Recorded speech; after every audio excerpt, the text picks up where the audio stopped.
Hi hello నమస్తే అందరికీ welcome back to my channel. It's me Bhanu. మా గార్డెన్లో హార్వెస్ట్ చేసిన డ్రాగన్ ఫ్రూట్ లాస్ట్ సండే దీన్ని హార్వెస్ట్ చేశాను.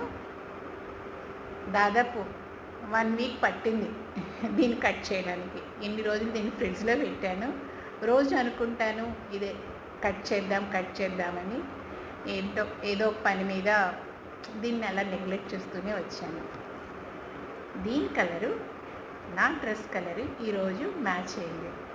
మస్తు ఉన్నాయి రెండు కదా. డ్రాగన్ ఫ్రూట్ ప్రెగ్నెంట్గా ఉన్న లేడీస్ తినచ్చా అంటే తప్పకుండా తినండి.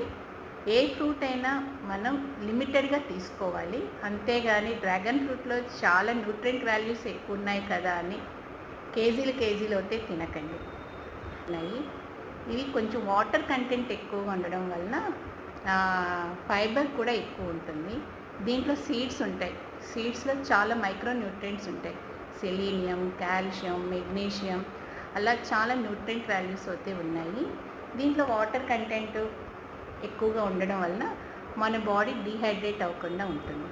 ఫైబర్ ఎక్కువగా ఉండడం వలన డైజెస్టివ్ సిస్టమ్ అండ్ చక్కగా ఆకలి వేస్తుంది, డైజెస్ట్ అవుతుంది, మోషన్ కూడా ఫ్రీగా అవుతుంది. ఎక్కువ ఉంటుంది. దీంట్లో యాంటీ ఆక్సిడెంట్స్ కూడా ఎక్కువ ఉంటాయి.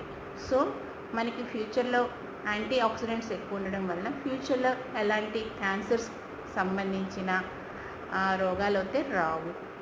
సో ఈ ఫ్రూట్ని అతిగా తింటే మాత్రం మోషన్స్ అయ్యే ప్రమాదం అయితే ఉంది. సో యాంటీనేటల్ డ్రాగన్ ఫ్రూట్ బాగుంటుంది కదా. ఇది తింటే ఇంకా పిల్లలు మంచి రంగుతో పుడతారేమో, తెల్లగా పుడతారేమో. ఎందుకంటే ఇది ఎర్రగా ఉంటుంది కదా, పింక్ కలర్లో పింక్గా పుడతారేమో అని అతిగా అయితే తినద్దు. Thank you so much for watching my video. It's me Bhanu.